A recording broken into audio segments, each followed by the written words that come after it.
Series में, और आग्रह करता हूं कि कृपया अपनी वार्ता शुरू करें। हम लोग थोड़ा सा मैं बता दूं, थोड़ा सा मैं बता दूं जो ये इस वार्ता में जुड़े हुए लोग हैं। सर CCSHAU में प्रोफेसर भी रहे हुए हैं, हेड ऑफ द डिपार्टमेंट। उसके अलावा अभी सर प्रेजेंट में जो हमारी इंटरनेशनल वीड साइंस सोसाइटी है इंटरनेशनली, उसके प्रेसिडेंट भी हैं, और सर इससे पहले वाइस प्रेसिडेंट थे, अभी सर प्रेसिडेंट है। और उसके अलावा सर का एक बहुत बड़ा अनुभव रहा है, और सर विश्व प्रसिद्ध वीड साइंटिस्ट भी हैं। और ये हमारे लिए बहुत सौभाग्य की बात है और गर्व की बात है कि सर हमारे भारतवर्ष से भी है, और हमारे जो हरित प्रदेश एग्रो फाउंडेशन से है, उसमें है sir as a international scientific adviser भी है। और हमारे लिए भी आज का भी बहुत गर्व का दिन है कि सर से हम लोग इंटरेक्ट कर पा रहे हैं और पूरी दुनिया के वीड्स के बारे में और हमारी समस्याओं के बारे में हम डिस्कस कर पाए। जी डॉक्टर साहब, आप सर कंटिन्यू कीजिए, डॉक्टर समुंदर Singh sir. Thank you. Let me share first of all the presentation so that we can talk about that. Sir, Yeah. Sir, आपको स्लाइड शो होगी? Yeah, thank you. Okay sir. Sir थोड़ा हिंदी और English थोड़ा mix कीजिएगा। हाँ नहीं, मैं चलो हिंदी में बोलने की कोशिश करूंगा, ऐसी कोई बात नहीं है, मैं भी हरियाणा से ही हूँ। तो जो बेरी टॉक है उसमें इसको अलग अलग भागों में मैंने बांटा है। तो इसमें क्या हमारी सिचुएशन है आज के दिन और क्या इम्पोर्टेंस है हमारे वीड्स की, तो उस सीरीज में आप इसको देख सकते हो। So can you move? Okay. आज अगर हम देखते हैं तो पिछले 50 सालों में हमने पैदावार को काफी बढ़ाया हुआ है, लेकिन इसमें हुआ क्या कि हमने कुछ एक ही फसलों को या उसकी किस्मों को ही चुना उसमें, तो जो हमारी जो बायोडाइवर्सिटी थी वो उसमें कम हो गई, और 1990 के बाद में हमारी जो प्रोडक्टिविटी थी वो कम होती जा रही है उसे। ठीक है, तो जो भी हमारी फसलें थी वो 80% एक प्लेटू पे पहुंच गई, उससे ज्यादा हमारी पैदावार अभी नहीं आ पा रही। Can you move the slide और I have to do that? Okay. तो इसमें हमारे दो मुख्य समस्याएं हैं, ग्लोबल वार्मिंग है और एक हमारी पानी की समस्या है। इसमें थोड़ा सा पहले तो अगर हम देखते हैं 21 से 23 के अंदर जो हमारी कृषि की पैदावार बढ़ी है वो हमारी जनसंख्या के बढ़ाव से कम है, और ये काफी चिंता की बात है कि भी पैदावार हमारी कम बढ़ी है और जनसंख्या हमारी उसी तरह में ज्यादा बढ़ी हुई है।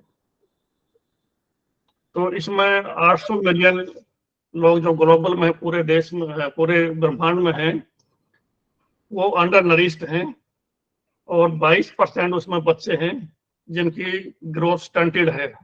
हाँ ठीक है। इसमें तो इसमें अगर हम देखते हैं कि हिंदुस्तान में भी काफी सारे आदमी ऐसे हैं जो फूड इनसिक्योर हैं, और वो हमारी संख्या बढ़ती जा रही है।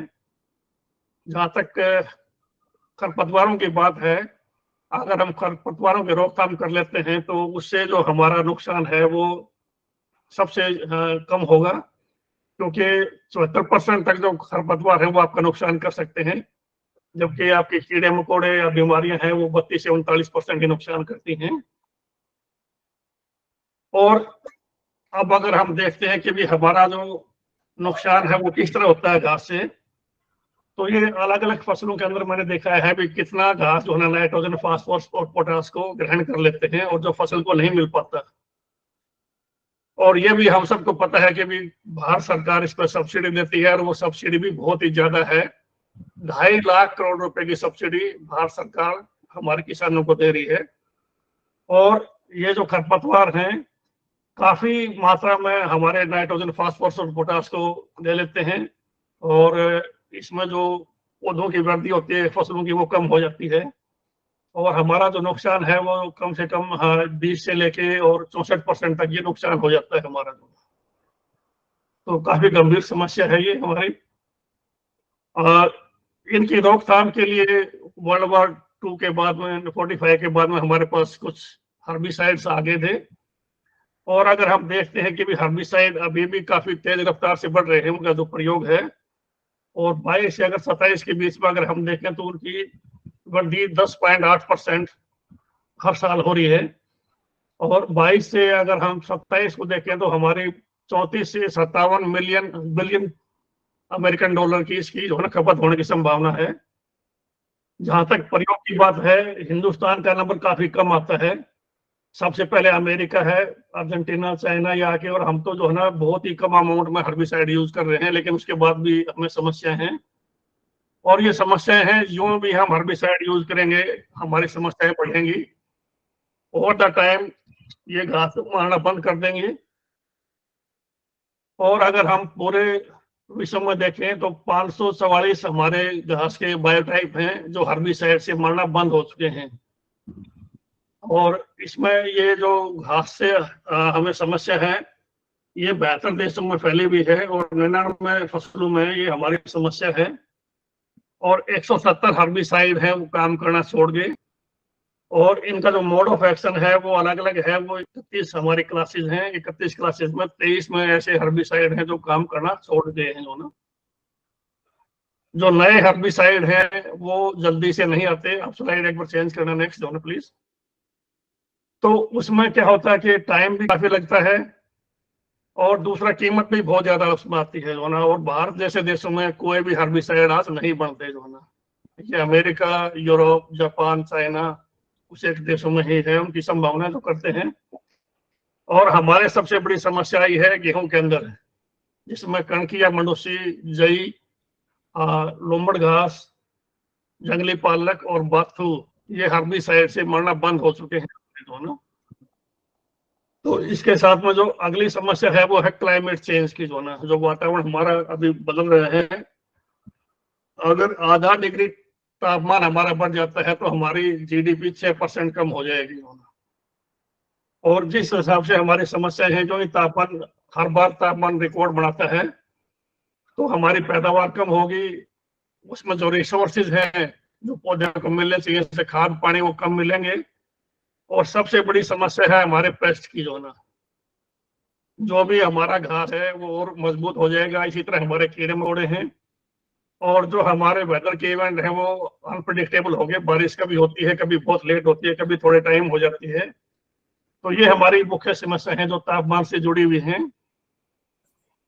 इसमें प्रयोगों से हमें पाया है कि जो कणकी है वो आम नॉर्मल तापमान पे और बढ़े हुए तापमान पर, जहाँ कार्बन डाइऑक्साइड की मात्रा ज्यादा होती है, उसमें कितना फर्क पड़ा है। तो उसमें जो ही कार्बन डाइऑक्साइड की मात्रा बढ़ती है, जो ही तापमान बढ़ता है, उसकी पैदावार बहुत ज्यादा होती है। थोड़ा और पहले वाली स्लाइड में जाइए, और पहले जाइए, और पहले go back, go back, yes, हाँ ये वाली स्लाइड है। तो इसमें जो सामान्य तापमान है और बढ़े हुए तापमान पे इसकी जो है जड़ें ज्यादा बढ़ती हैं, और इसकी जो बढ़वार है पौधे की ज्यादा होती है, और उसी हिसाब से ये खाद और पानी ज्यादा लेगी और हमारी फसल को ज्यादा नुकसान कर पाएगी। और इसके लिए हमें जो हर्बिसाइड फिलहाल यूज करते हैं उसके भी मात्रा हमारी बढ़ानी पड़ेगी। तो अब नेक्स्ट स्लाइड प्लीज। जो हमारे घास के कारण नुकसान है वो 17 बिलियन डॉलर, अमेरिकन डॉलर एक साल में है, और वो हमारे जो यूनियन गवर्नमेंट का बजट है उससे भी ज्यादा नुकसान करते हैं ये हमारे। और जो घास मरना बंद हो गया तो उसमें कई बार तो हमें फसल को ही बिल्कुल काटना पड़ता है चारे के रूप में। तो इसमें हमारा समाधान क्या है? Next slide please. कोई अकेले एक तरह से नहीं होगा, कई हमारे जो है चीजें हैं जिनको हमने लेके आना पड़ेगा, जिसको हम बोलते हैं इंटीग्रेटेड पेस्ट मैनेजमेंट और इंटीग्रेटेड वीड मैनेजमेंट। तो इसमें फसलों का बदलाव भी है। फसलों के अंदर जो एग्रोनॉमिक प्रैक्टिसेस करते हैं उनको भी हमें बदलना पड़ेगा, और वही चेंजेस करके हम जो है इन कुछ निजात पा सकते हैं। तो एक कहावत है कि भी हमें जो ग्लोबल प्रॉब्लम्स है उसका लोकल सॉल्यूशन निकालना पड़ेगा। Next slide please. तो इसमें हमारे पास काफी चीजें हैं, चाहे हमें जो ना अपनी बुआई का तरीका बदलना पड़ेगा, या उसमें बीच में हमें मैकेनिकल वीडिंग करनी पड़ेगी। ठीक है, नेक्स्ट प्लीज। तो सबसे पहले हमारे आते हैं भी हम कृषि क्रियाएं कौन सी हैं जिनसे हम घास पर निजात पा सकते हैं या उसका कुछ हम रोकथाम कर सकते हैं। तो सबसे पहले इसमें आता है कि भी हम बिजाई कैसे करते हैं। बिजाई के हमारे अलग अलग तरीके हैं, जिसमें आप छिड़काव भी करते हो, हम बेड पे भी करते हैं, फ्लैट सरफेस पे भी करते हैं, और एक हम करते हैं तप्पड़ की बिजाई गेहूं के अंदर खासकर, बाकी सभी फसलों में ये कामयाब है। तो उसमें घास के ऊपर बहुत फर्क पड़ता है, क्योंकि अगर हम जमीन को डिस्टर्ब नहीं करेंगे तो घास बहुत कम उगेगा, और वो बाद में उगेगा जिस टाइम हम पानी लगाते हैं, तब तक फसल हमारी बढ़ जाती है। दूसरा है हम स्टेल सीड बेड बोलते हैं, उसमें पहले पानी लगा के हम चाहते हैं भी घास हमारा उग जाए, और उसके बाद में हम खेत की जुताई में उसको खत्म कर सकते हैं। आप देख सकते हो नीचे वाले साइड में स्टेल सीड बेड है, इसमें काफी सारे घास उगे हुए हैं आपके। उसके बाद में फसलों का बदलाव है, आपका किस्म का चुनाव है, बिजाई का समय है, आपका बीज कितना डालना है, पानी कब देना है, खाद कितना कम और ज्यादा करना है, और मैकेनिकल वीडिंग है हमारी। तो इसमें सबसे अहम रोल है हमारे तापमान का होना। अब जो हम तप्पड़ की बिजाई की बात करते हैं कि उसमें बिजाई के टाइम में जो हम कन्वेंशनल मेथड बोलते हैं उसमें और तप्पड़ वाले में तापमान में फर्क रहता है। जो हम आम खेत तैयार करके बिजाई करते हैं उसमें तापमान कम होता है, और जो तप्पड़ वाले है उसमें तापमान ज्यादा रहता है।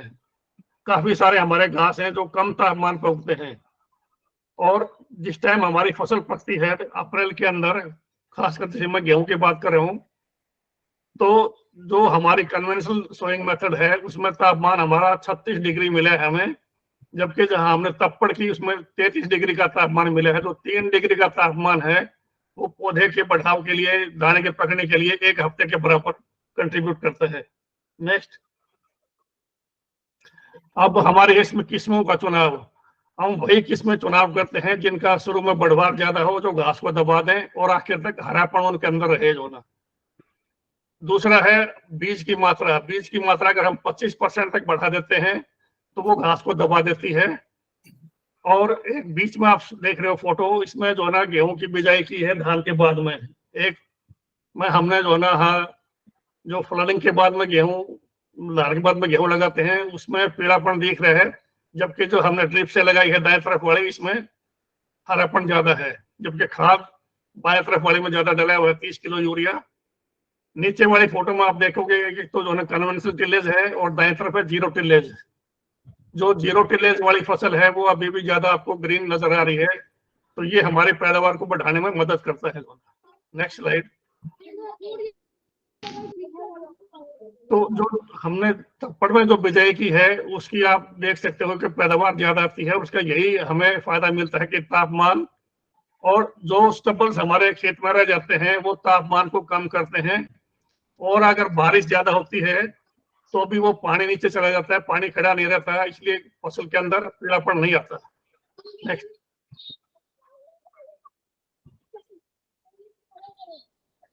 तो ये हमने दिखा रखा है कि जंगली जई को और टणकी को बिजाई से पहले पानी लगा के उसको उगाव करें और उसको खत्म करें। और ये काफी सारे घास हमारे उगे हुए, ऐसे लग रहा है कि फसल बोई हुई है, तो इतना अगर हम जर्मिनेशन करके खत्म कर देंगे तो आगे हमारी समस्या कम आएगी। और ये तापमान के ऊपर दिखा रखा है भी जहाँ तापमान कम होता है उसमें उगाव घास का ज्यादा हो रहा है, तो हम तापमान को भी कर सकते हैं। जहाँ हमारी समस्या कणकी की है वहां हम बिजाई लेट करने के बजाय जल्दी करते हैं, क्योंकि लेट में तापमान कम होगा उसमें उसका उगाव ज्यादा होगा। लेकिन अगर आपकी समस्या जंगली जई की है तो हम बिजाई लेट करते हैं ताकि वो घास उससे पहले उग पाए। तो सिर्फ जो है ना खाली बिजाई का समय बदलने से हम घास के ऊपर काफी कंट्रोल इसमें कर सकते हैं। नेक्स्ट, ये अभी कपास का दिखाया है मैंने कि भी किस टाइम इसकी बिजाई करें। अब की बार क्या हुआ कि जो है पिंक बोलवर्म का काफी नुकसान है कपास के अंदर, और वो ज्यादा है जहां सबसे पहले सोइंग की है अप्रैल के अंदर। अगर हम मई में करते हैं तो हमारी पैदावार पूरी होगी और उसमें तो कीट बीमारियों की समस्या है वो भी कम आएगी। तो बिजाई का टाइम बहुत ही महत्वपूर्ण है हर एक फसल के लिए। आगे है नेक्स्ट कि फसलों का बदलाव करें हम। हमारे घास की समस्या है तो उसमें हम जो है ना दूसरी फसलें बीच में ले सकते हैं, जैसे आलू है, आपका सनफ्लावर है, सर्दियों वाली जो मक्का है, गन्ना है। कुछ एक हमारे बीज है पैरासिटिक बीज जो है ना, जैसे सरसों में आते हैं, लेकिन अगर हम सरसों के बजाय चना लेते हैं तो वो हमारी समस्या नहीं आएगी जो ना। दूसरी फसलों के अंदर भी अगर हम देखते हैं तो गेहूं और जौ के अंदर जौ की जो फसल है वो जल्दी बढ़ती है और घास को दबाती है गेहूं के निस्बत। और बीच में अगर हम हॉर्टिकल्चर की फसल लेके आते हैं तो भी हमारा घास का कंट्रोल हो जाएगा उसमें। नेक्स्ट, ये दिखाया हुआ है कि कितनी भारी समस्या है हमारे मस्टर्ड के अंदर, और ये सारे रेतीले इलाके में होता है, पंजाब, हरियाणा, राजस्थान, जहाँ ज्यादा आपका मस्टर्ड होता है। और ये पैरासिटिक वीड है, जड़ के साथ उगता है और उसकी सारी खाद और पानी को ले लेता है और पैदावार काफी कम हो जाती है। तो इसके अंदर अगर हम चढ़ा लेते हैं तो हमारी ये समस्या नहीं आएगी। तो फसल के बदलाव से आप घास को रोकथाम कर सकते हो। Next please, before that.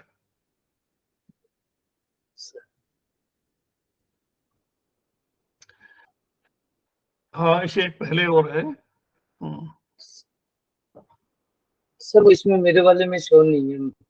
मेरे और 21 चलिए, इसमें ये दिखाया हुआ है कि भी जो भी हमारे स्टेबल्स बच जाते हैं, चाहे वो गेहूं के हैं, चाहे धान के हैं, चाहे और दूसरी फसल के हैं, तो उसको अगर हम बिछा दें तो हमारा घास कम हो गएगा। जो स्लाइड आप देख रहे हो, इसमें हमारी सबसे बड़ी जो घास की समस्या है उसका निदान यहाँ हम कुछ पा रहे हैं। इसमें हमने 3 घास के ऊपर किया है, कणकी, बाथू और जंगली पालक। और जो हमने स्ट्रो डाला है, इसमें धान का स्ट्रो डाला है जो गेहूं के बिजाई के टाइम हमें मिल जाता है होना। उसमें आप देख पा रहे हो कि भी जब हमने 6 टन अगर डाला है, जो नॉर्मल हमारी पैदावार होती है स्ट्रो की, तो हमारा जो बाथू का है या जंगली पालक का है वो उगाव बहुत कम हो जाता है। कणकी थोड़ी बहुत आती है, लेकिन अगर हम नहीं डालते हैं तो उसके निस्बत काफी ज्यादा उसका उगाव होता है। तो इसमें 2 फायदे हैं हमारे। एक तो पानी का प्रयोग कम होगा, दूसरा घास को नहीं उगने देगा ये जो स्ट्रो हमने इसमें डाला है, और बाद में ये डिकम्पोज होके हमारी जो उपजाऊ शक्ति है और सॉइल की जो कंपोजिशन है उसको भी इम्प्रूव करेगा। Next please. तो ये अलग अलग तरह के हम मल्च यूज कर सकते हैं। स्ट्रो मल्च है, पॉलिथीन मल्च है, और इससे हम घास से जो है छुटकारा पा सकते हैं। ये काफी जगह ट्रायल है पूरे इंडिया में, और इसमें क्वायर भी यूज कर सकते हैं, ऑर्गेनिक मल्च भी है। तो अगर बगैर मल्च ये करते हैं तो उसमें हमारा घास का नुकसान ज्यादा है, और ये सभी फसलों में कामयाब है। नेक्स्ट।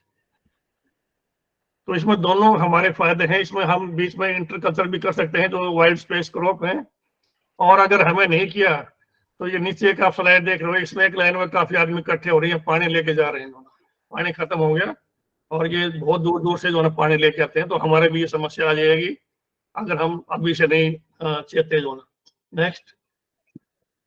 अभी जो स्ट्रो की हमारी समस्या है उसमें गवर्नमेंट भी हमें हेल्प कर रही है कि जो भी स्ट्रो हमारा निकलता है उसको गवर्नमेंट अभी परचेज कर रही है। उसकी बेलिंग कर सकते हैं, बजाय कि हम उसको काफी सारे फार्मर पंजाब हरियाणा में स्ट्रो को बर्न कर देते हैं, उसका डबल नुकसान है। तो उसमें भी अगर हम उसको बचा के रखें तो फायदा है। अगला पॉइंट है एलिलोपैथी का, जो ना काफी सारे फसलों में से कुछ केमिकल निकलते हैं, रूट एक्सुडेट्स को उसको बोलते हैं हम। वो घास को दबाते हैं, कुछ घास भी ऐसे हैं जो फसल को दबाते हैं, और कुछ घास को भी दबाते हैं। तो इसमें ये देखा भी जो है ना, खास कर ये हमें इसमें ब्रेक थ्रू मिला है धान के अंदर। धान की कुछ एक किस्में हैं जो घास को एलिलोपैथिक केमिकल्स के हिसाब से दबा देती हैं। इसी तरह गेहूं और जौ का है हमारा। ठीक है, नेक्स्ट प्लीज।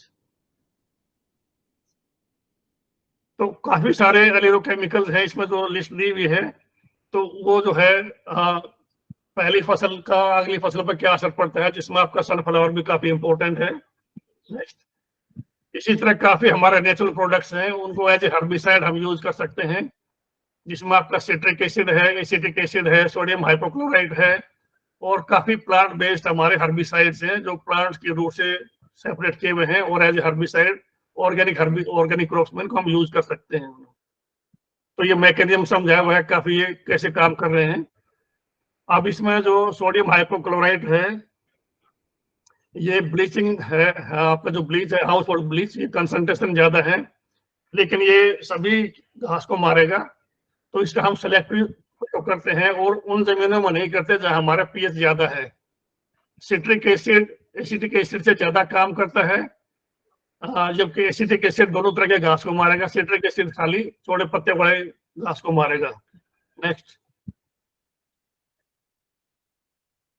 तो इसमें हम बोलते हैं बायो हर्बिसाइड, और बायो हर्बिसाइड का मार्केट आज सबसे ज्यादा बढ़ रहा है।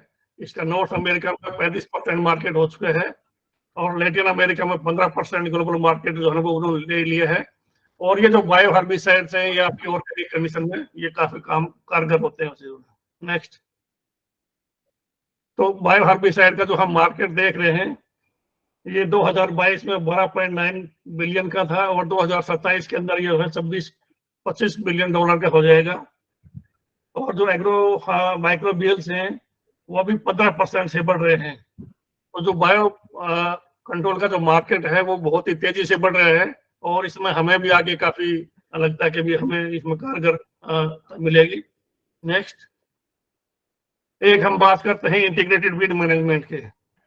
उसमें जो भी हमारे मैकेनिकल मेथड है, कल्चरल है, केमिकल है, बायोलॉजिकल है या प्रिवेंशन है, वो हम सारे उसमें अडॉप्ट करते हैं।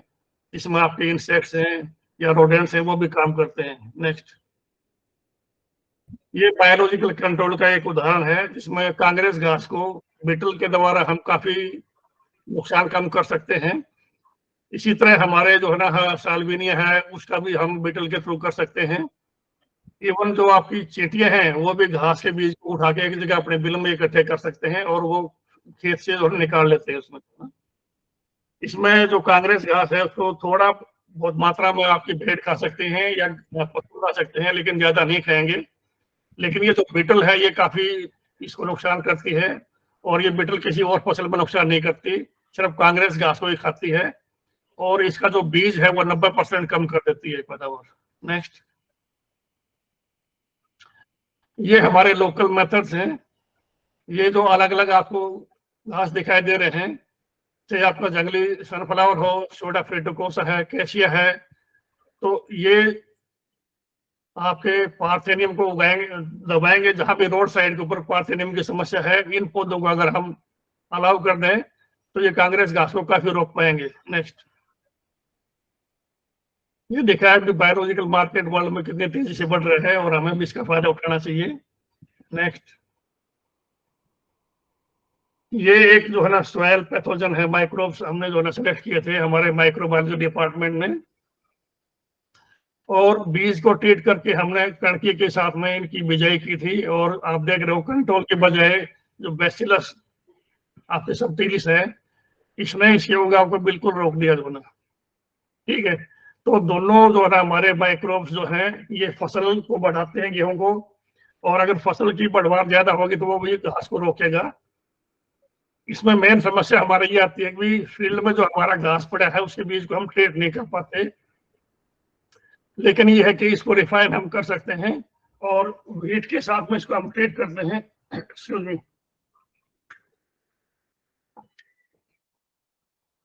गेहूं के बीज को 500 ml पानी के अंदर इस माइक्रोब के सोल्यूशन के साथ हम ट्रीट करके फील्ड में बिजाई करते हैं तो उससे हमें काफी फायदा मिला है। नेक्स्ट, ये कुछ एक टूल है हार्वेस्ट वीड कंट्रोल।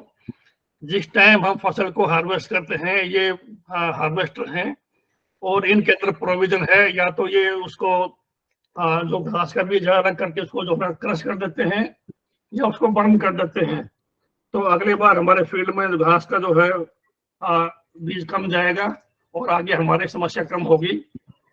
दूसरा ये है कि भी ये कलेक्ट करके भी इस बीज को हम यूज कर सकते हैं फॉर एनिमल फॉडर, खासकर पोल्ट्री के लिए। जो आपकी कणकी है इसका हम पोल्ट्री में भी यूज कर सकते हैं। तो हम जिस टाइम थ्रेसिंग करते हैं इस सीड को सेपरेट कर लेते हैं और ये भी कम से कम 12 रुपए किलो मार्केट में बिकता है। नेक्स्ट प्लीज, ये है हमारा इंटरक्रॉपिंग का। इंटरक्रॉपिंग में हमारा जो बीज का स्पेस है उसको हम यूज कर सकते हैं और उसमें उतना ही मॉइस्चर और थोड़ा सा एक्स्ट्रा फर्टिलाइजर से हम डबल क्रॉप ले सकते हैं। तो इसमें गन्ने के साथ में हम सरसों ले सकते हैं, गेहूं के साथ में गन्ने की है और चने के साथ में हम गन्ना ले सकते हैं। नेक्स्ट, काफी सारी इसमें सब्जियां हम ले सकते हैं, चाहे आपका प्याज है, गार्लिक है, या आलू और खीरा भी इसमें हम लगा सकते हैं। और आज हम जो कह रहे हैं कि हम जो गन्ने की बिजाई करते हैं वो कम से कम 5 फीट में करने लगे, ताकि बीच में हम फसल उसमें ले पाएंगे। नेक्स्ट, ये है कि भी जिस टाइम हम खेत की बिजाई करते हैं, काफी सारे हमारे घास के बीज ऐसे हैं जो लाइट मिलने पर ही उगाव करते हैं। अगर अंधेरे में अगर हम बिजाई करते हैं रात के टाइम में, तो हम लाइट से अवॉइड कर सकते हैं वीड्स की इमरजेंस को। तो ये चारों तरफ से हमने किया हुआ है कि भी जो है दिन में कल्टीवेशन की है, रात को कल्टीवेशन की है। और जो टाइम हमने दिन में कल्टीवेशन की है उसमें हमारे वीड्स ज्यादा हो गए हैं, क्योंकि with flicker of second of light weeds की जर्मिनेशन शुरू हो जाती है। नेक्स्ट, इसमें हमने दिखाया हुआ है कि भी अलग अलग लाइट लेवल के ऊपर हमने लाइट को कंट्रोल किया है 30, 10, 30, 40, 70 और 100%। और ये पाया है भी कुछ एक वीड्स की ग्रोथ लाइट के कारण इफेक्ट होती है, तो वो हम कंट्रोल कंडीशन में उसका भी फायदा उठा सकते हैं। जो हमारा ग्रीन हाउसेज हैं या जो ना पॉली हाउसेज हैं, तो लाइट को उसमें हम कंट्रोल कर सकते हैं। नेक्स्ट, ये दिखा रखा है कि भी खाद अगर हम डालते हैं तो उसका घास पर क्या फर्क पड़ता है। और ये बाजरे की फसल में हमने दिखाया हुआ है यहाँ पे। और इसमें अलग अलग हमारी जो पॉपुलेशन है वीड्स की वो हमने ली हुई है। तो इसमें ये दिखा रखा है कि भी अगर आपका खाद का प्रयोग करते हो 50 किलो का, तो जो नुकसान आपके 40 घास में होता है वो बिना खाद के जो ना उससे 20 में भी हो जाता है। तो इसमें क्या होता है कि बाजरे को खाद अगर हम डालते हैं तो वो घास को दबाता है, लेकिन ये हर एक फसल के लिए अलग अलग होता है। Next please. हाँ, इससे पहले एक और थी स्लाइड, वो शायद आपके पास ये नहीं आई सर। ओके, चलिए इसमें क्या है कि हमने सर्वे किया था, और हमने सर्वे किया था कि जो भी हमारी जमीनें हैं जो नाइट्रोजन, फास्फोरस और पोटास में अलग अलग उनकी वैल्यूज हैं, और उसमें देखा था हमने भी घास का किसमें कितना अकरेंस होता है। जहां फर्टिलिटी ज्यादा थी वहां आपके जंगली जी और कणकी ज्यादा मिली, लेकिन जहां फर्टिलिटी कम थी वहां आपका बाथरूम मिला। ठीक है, तो सॉइल की फर्टिलिटी के हिसाब से हमारा जो घास है वो अलग अलग फसलों में अलग अलग मिलता है। तो सॉइल की फर्टिलिटी को भी हम चेंज करके हमारा जो वीड का कंपोजिशन है उसको बदल सकते हैं। तो इसमें काफी सारे घास हैं जो ज्यादा फर्टिलिटी के हिसाब से किसी में ज्यादा है और किसी में वो कम होते हैं। तो ये देख के भी हमारे खेत में कौन सा घास होता है हम उसी के हिसाब से अपनी फसल की फर्टिलिटी को भी बदल सकते हैं। ठीक है, और एक इसमें हमने किया था कि जहां हमने खाद की मात्रा बढ़ाई है, हाँ यही स्लाइड है, उसमें बजाय के गेहूं को घास है इसको ज्यादा फायदा मिला है। और बैलेंस फर्टिलाइजर की इसमें जरूरत है, ज्यादा अगर हम डालेंगे तो घास की बढ़वार ज्यादा होगी, और उसको कंट्रोल करने के लिए भी हमें ज्यादा मेहनत करनी पड़ेगी, वो नुकसान ज्यादा करेगा हमारी फसलों को। नेक्स्ट, हाँ इससे पहले एक और थी, ये स्लाइड दिखा रखी है कि भी जो है ना जो भी गेहूं हमने हार्वेस्ट किया अलग अलग मंडियों में कितनी उसमें घास की बीज मिले इसमें जो ना, तो ये भी हम रोक सकते हैं, क्योंकि यहाँ मंडियों में से घास दूसरी जगह जाएगा हमारी फसल के साथ में, और वहां भी हमारी ये समस्या करेगा। और यही समस्या हमारे आई हरियाणा से जो लोग छत्तीसगढ़ में या एमपी में गेहूं का बीज लेके गए, वहां हमारी कणकी की समस्या गेहूं के साथ में ही पहुंच गई। एक इसमें हमने देखा है कि सॉइल और वाटर का इंटरेक्शन क्या है। तो हमने देखा कि भी जहाँ हमारे अलग अलग तरह की सॉइल हैं जिसमें मॉइस्चर भी अलग अलग है बारिश के हिसाब से, और उनकी क्लासिफिकेशन हमने की है, रेडिश चेस्टनट है, ट्रॉपिकल ब्राउन है, रेड ब्राउन है, सिरोजम है और डेजर्ट है। उसमें जो हमारे वीड्स मिले हैं वो अलग अलग हमें मिले हैं। तो उस सॉइल को देखते हुए हम ये कह सकते हैं भी हमारी सॉइल इस टाइप की है तो ये हमारे वीड्स आएंगे, और इनके लिए हमें रोकथाम के लिए मेहनत करनी है। उसी हिसाब से पानी के हिसाब से है, जो अच्छी क्वालिटी का पानी है उसमें कुछ एक वीड्स आते हैं जो सोडिक है, हिमाचली सलाइन है, सलाइन सोडिक है, उसमें दूसरे तरह के घास आते हैं। तो उसको देख के भी हम जो है ना अपना रोकथाम कर सकते हैं। ये जो आप स्लाइड देख रहे हो इसमें ये है कि भी डेप्थ का क्या फर्क पड़ता है घास के ऊपर। अगर हम जुताई करते हैं, मिट्टी पड़ने वाले हल से डालते हैं, तो जो घास का हमारा बीज नीचे चला जाएगा, वो उगने में काफी टाइम लेगा और वो कम बढ़ेगा और फसल को नुकसान कम करेगा। तो ये अलग अलग हमने दिखा रखे हैं कि भी इसमें जो है मकड़ा है, डायनेब्रा है, एनाग्रोस्टिस है, लेप्टोक्लोवा है, या इकाइनोक्लो है जो शामक है आपकी। अगर हम बीज को गहरा दबाते हैं तो वो लेट उगेगा और पौधा कमजोर रहेगा। तो हम मिट्टी पलटे वाले हल से जो है इसको बीज को दबा सकते हैं और उससे घास की हमारी समस्या कम हो जाएगी। जो नेक्स्ट,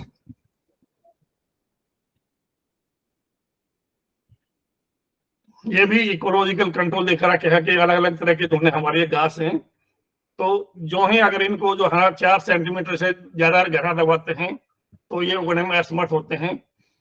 कुछ एक इसमें इवन 1 सेंटीमीटर पे भी कम उगते हैं, तो वो घास के हिसाब से हम उसका कर सकते हैं कि कौन सा घास हमारे है, उसके हिसाब से हम उसका कंट्रोल कर सकते हैं। नेक्स्ट, ये भी है लेफ्ट का सीडिंग का। नेक्स्ट,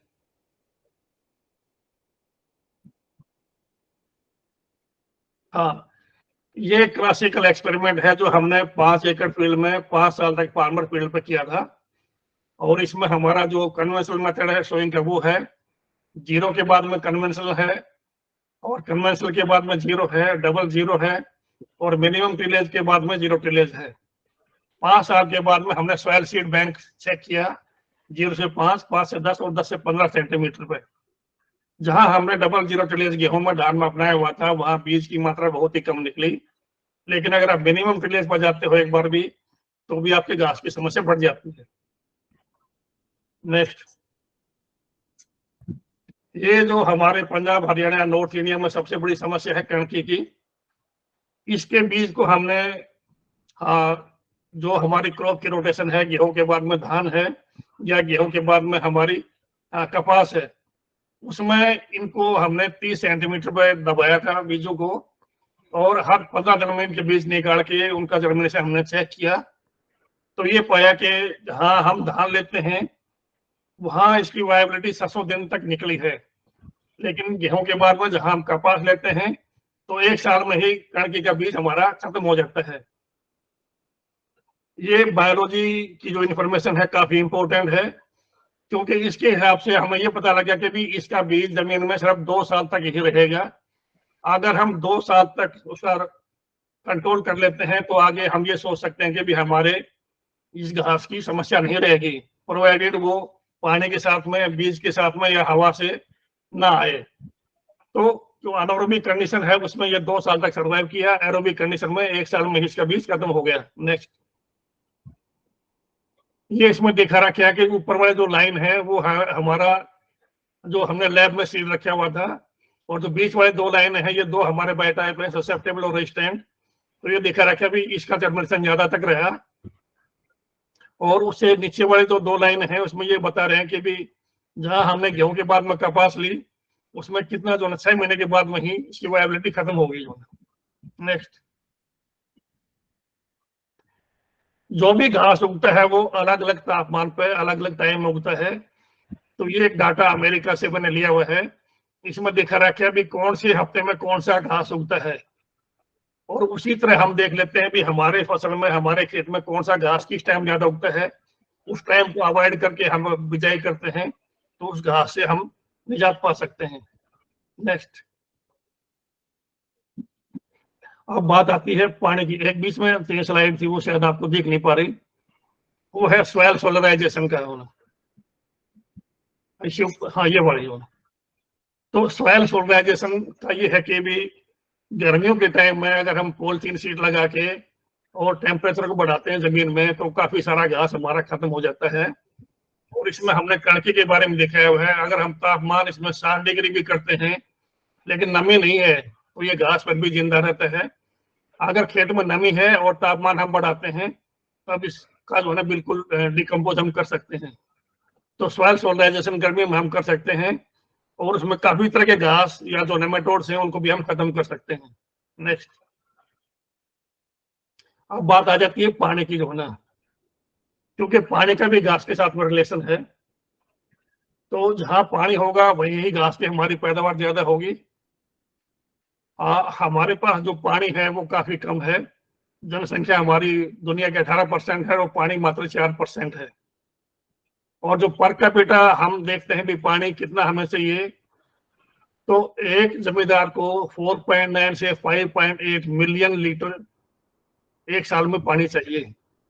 और हमारे पास 12 से 14 करोड़ फार्मर्स हैं, तो टोटल हमें जो है ना काफी ट्रिलियन ऑफ वाटर की जरूरत है। इतना पानी हमारे पास है नहीं। तो आप ये देखिए कि 25% पानी हमारे पास कम है और उसको हम जमीन से निकाल रहे हैं, तो उसका काफी हमें नुकसान है। पंजाब और हरियाणा या नॉर्थ इंडिया में इतना पानी निकला है पिछले 20 साल में कि हमारी जो धरती है वो 7 सेंटीमीटर पूर्व की तरफ घूम चुकी है और ये पानी काफी नीचे जा चुके हैं और ये सस्टेनेबल नहीं है लॉन्ग टर्म में। तो उसके लिए भी हमें अपनी जो फसल की पद्धति है उसको बदलना पड़ेगा। नेक्स्ट, हम गेहूं और धान लेते हैं काफी जगह, या कई जगह हम धान ही धान लेते हैं बार बार। उसमें भी ये है कि जो हमारे घास आते हैं उसमें कितना पानी कब खड़ा करना है, किस टाइम बिजाई करनी है, क्या हमारा स्पेसिंग होना चाहिए, उसके हिसाब से भी हम उसको कम कर सकते हैं जो उसके नुकसान की संभावना है। नेक्स्ट, सबसे बड़ी हमारी समस्या धान से है ग्लोबल वार्मिंग की। जो मीथेन गैस निकलती है वो बहुत निकलती है, कम से कम 50 से 100 मिलियन टन मीथेन धान के खेतों से निकलती है। और एक मीथेन का जो अणु है वो 25 कार्बन डाइऑक्साइड के बराबर रहता है। और टोटल अगर हम देखें तो जो है ये 4 टेराग्राम पर ईयर निकलती है हमारे जो ना, और काफी साल तक ये हमें नुकसान करती है। इसका समाधान ये है कि अगर हम सीधी बिजाई करें धान की, उसमें ये 90% तक कम हो सकती है जो ना, और ग्लोबल वार्मिंग को हम चेक कर सकते हैं। नेक्स्ट, ये दिखा रखे है कि दुनिया में कौन सा देश कितना पानी निकालता है और 2040 में हमारी समस्याएं क्या हो जाएंगी। जो भी आप रेड कलर देख रहे हो वहां पे पूरे वर्ल्ड के अंदर पानी की समस्याएं आने वाली हैं और गंभीर समस्याएं आएंगी। अगर हम चाइना को देखते हैं तो उससे हम जो है ना सिर्फ 10% पानी ही यूज करते हैं, लेकिन इतना पानी भी हमारे पास होना चाहिए। नेक्स्ट, ये दिखाया हुआ है इसमें कि एग्रीकल्चर के कारण हमारा ग्लोबल वार्मिंग का इफेक्ट आया है और एग्रीकल्चर उससे अफेक्टेड है, लेकिन उसका सोल्यूशन भी एग्रीकल्चर के पास में ही है। पिछले साल गर्मी ज्यादा होगी तो जो हमारे गर्मी के कारण, जो तापमान के कारण जो बीज का बढ़ना था वो काफी छोटा बीज रहेगा। ये इसमें आपको चने का दिखा रखे है कि नॉर्मल से जो है ना आपकी 10 कैटेगरी दिखा रखी है। यहाँ इतना बीज अगर कम हो जाता है तो इसका हमें पैदावार में भी नुकसान है और इस छोटे बड़े दाने का उन्हें अगर पशु भी खाते हैं तो उसमें भी नुकसान है। और इसमें गेहूं का दिखा रखा है कि भी जहाँ पानी हम खुला पानी देते हैं या हम ड्रिप के माध्यम से देते हैं तो हमें कितना फायदा उसमें मिला है। राइट में सबसे बॉटम में जो फिगर दिखा रखी है गेहूं के बारे में दिखा रखी है कि गेहूं की हमारी पैदावार आगे कितनी हो जाएगी ग्लोबल वार्मिंग के कारण, और ये काफी सीरियस क्राइसिस होने वाला है। नेक्स्ट, और इसमें इंडिया को नुकसान ज्यादा है बजाय कि आपका रशिया है या कनाडा है। ये दिखा रखा है कि वर्ल्ड के अंदर माइक्रो इरिगेशन का कितना स्कोप है और किस तेजी से ये बढ़ रहा है। 21 से 26 के बीच में 9.3% माइक्रो इरिगेशन की एडॉप्शन बढ़ेगी और ये 15.1 बिलियन यूएस डॉलर के बराबर होगी वैसे। नेक्स्ट, हिंदुस्तान में हम जो पानी का प्रयोग कर रहे हैं वो खाली 5.5% हम जो है ना ड्रिप से कर रहे हैं। 80% पानी हम सरफेस इरिगेशन से कर रहे हैं और उसमें काफी वेस्टेज है। उसमें सॉइल भी हमारी खराब होती है, उसमें हमारे जो खाद हैं वो पीछे चले जाते हैं और इस चीज को हमें बदलना पड़ेगा। नेक्स्ट, अब ये इसमें है कि भी जो माइक्रो इरिगेशन है वो इंडिया में कितना है और वर्ल्ड में कितना है जो ना, हम इसमें काफी पीछे हैं। सिर्फ 5.5% हमारा माइक्रो इरिगेशन की एडॉप्शन है और उसको हमें बढ़ाना पड़ेगा। स्प्रिंकलर को हम कम कर रहे हैं क्योंकि इसमें हमारी वेस्टेज ज्यादा है पानी की, और अगर हम ड्रिप लेके आते हैं तो उसमें हमारा 40% तक जो है ना फर्टिलाइजर भी कम लगेगा and we have to import less from other countries. Next, हाँ ये हमारे जो है ना बढ़ रही है अभी एडॉप्शन और we hope that this is significant. अब इसमें बीच में जो कलर दिखा रखा है इंडिया का, इसमें है कि कितना एरिया है हर एक स्टेट के अंदर, और जो इंडिया का दाएं तरफ मैप है इसमें दिख रहा है भी कितने % एडॉप्शन है हमारी जो ना। और इसमें अगर आप देखोगे तो इजराइल में मैक्सिमम है आपका ड्रिप का, और उसके बाद रशिया है, स्पेन है, अमेरिका, ब्राजील, चाइना और इंडिया सिर्फ 5.5% पे है। कहाँ इजराइल हमारा 90% तक माइक्रो इरिगेशन यूज कर रहा है। विद इन स्टेट्स की अगर हम बात करते हैं तो यूपी में हमारा ज्यादा है, और उड़ीसा में ये सबसे कम है, तमिलनाडु ये। अभी महाराष्ट्र में काफी बढ़ाया गया है इसको, और तभी वहां फार्मर्स को फायदा मिल रहा है। नेक्स्ट,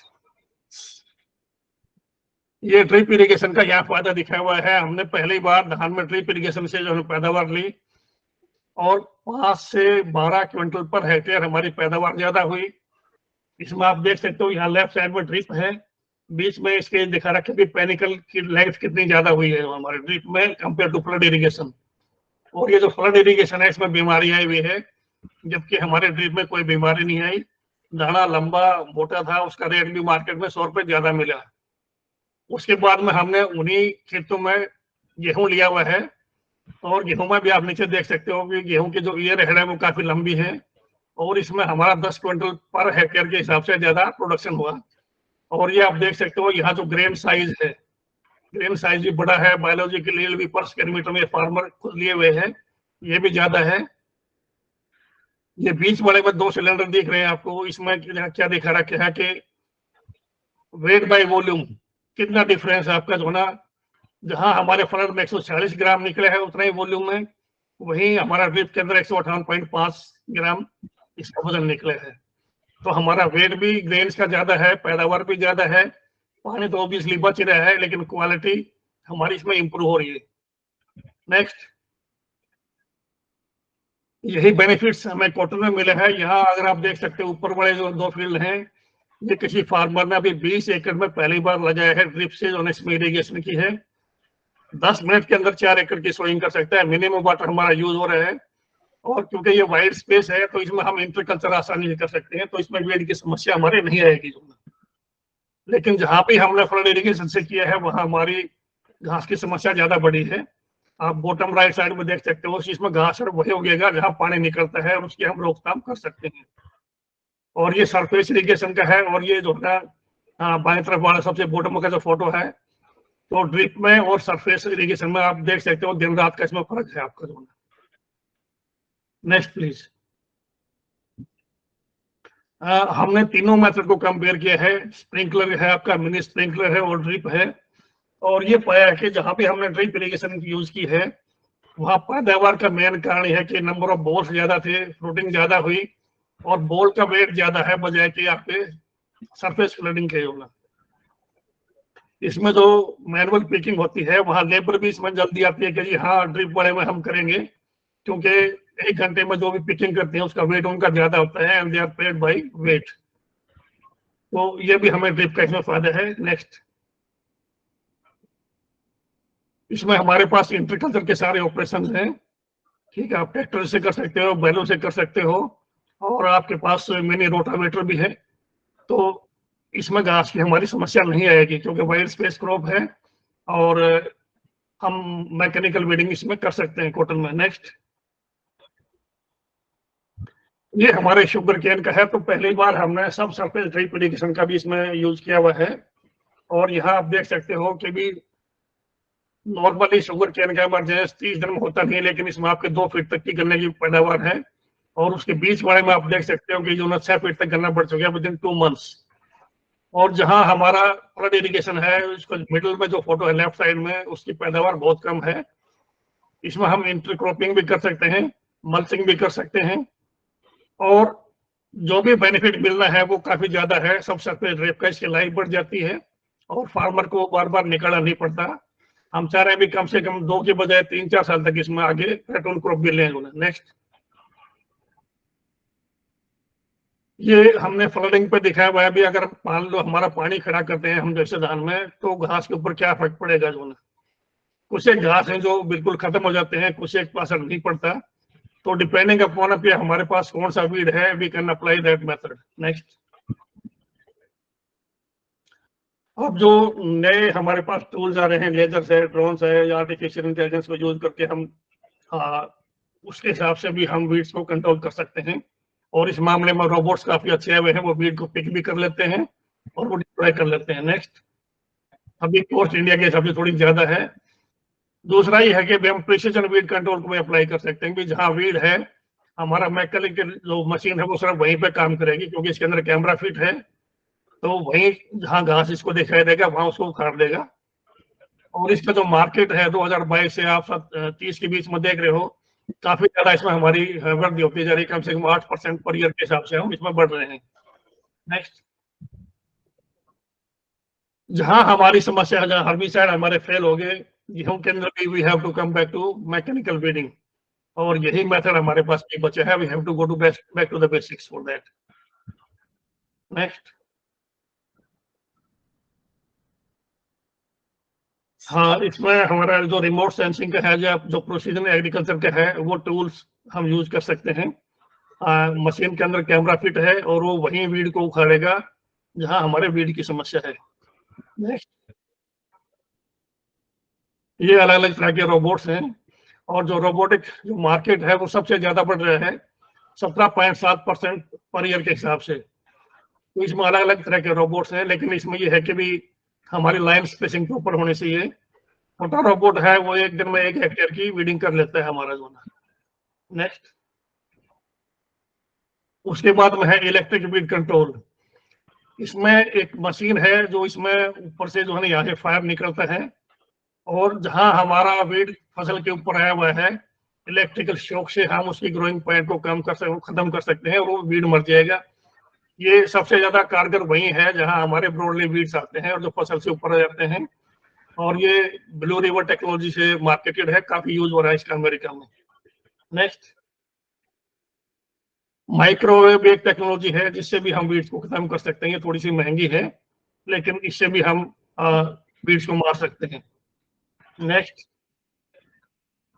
ये एक नई टेक्नोलॉजी है, स्टाइल पोलन टेक्नोलॉजी।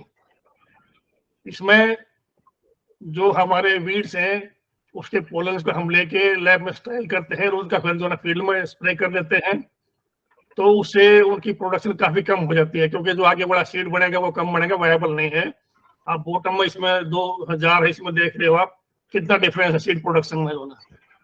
तो ये टेक्नोलॉजी भी हमारी अच्छा लग रही है, और ये भी काफी कारगर है।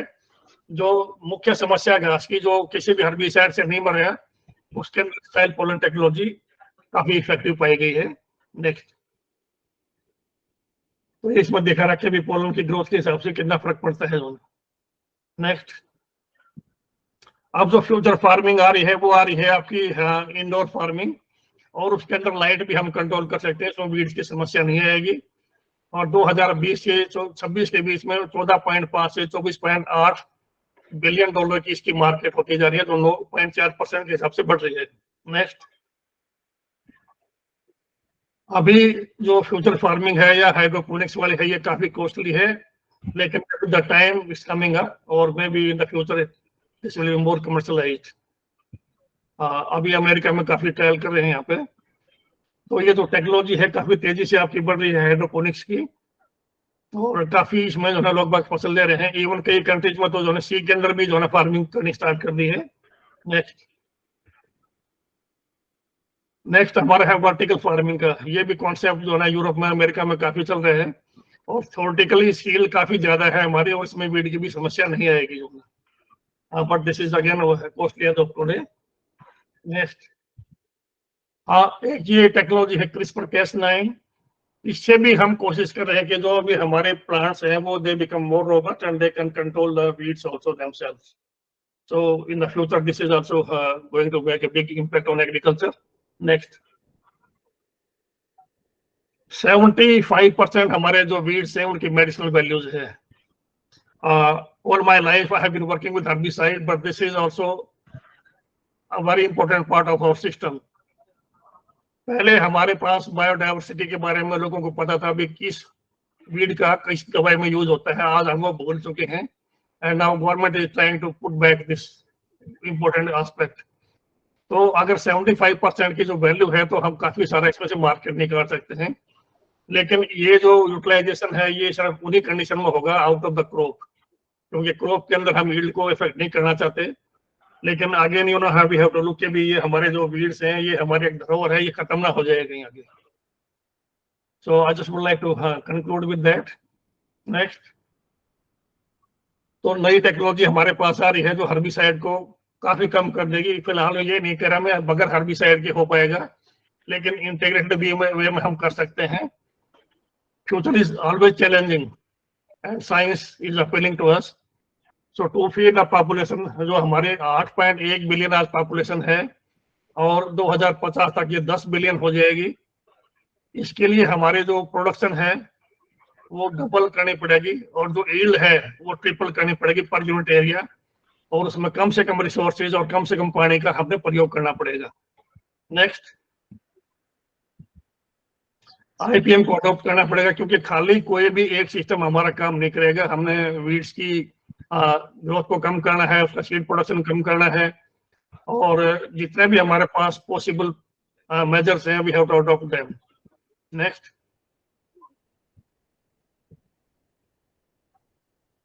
तो जो हमारा क्रॉप का कॉम्पिटिटिवनेस है वो हम नई वैरायटीज ऐसे निकाल रहे हैं कि they can compete with the weeds.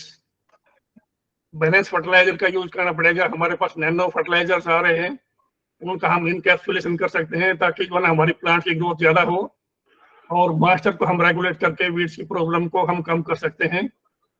बाकी जो आपके ओमिक्स है, क्रिस्पर-Cas9 है, फोनोमिक्स है, रोबोटिक्स है, laser style pollen technology, they will be the tools of the future. So artificial intelligence, this is coming up, and thanks very much for listening to me, and I welcome you to International Weed Science Congress in 2024 in Jerusalem, Israel. You can float in the Dead Sea there and you won't be drowned. Sir एक question है sir, कुछ पूछना है sir. मैं चाहता हूँ कि आप लोग अभी वॉइस कैसे, So I'll be happy to have the question if you have any. वही समुद्र से रिपीट हो गया आवाज।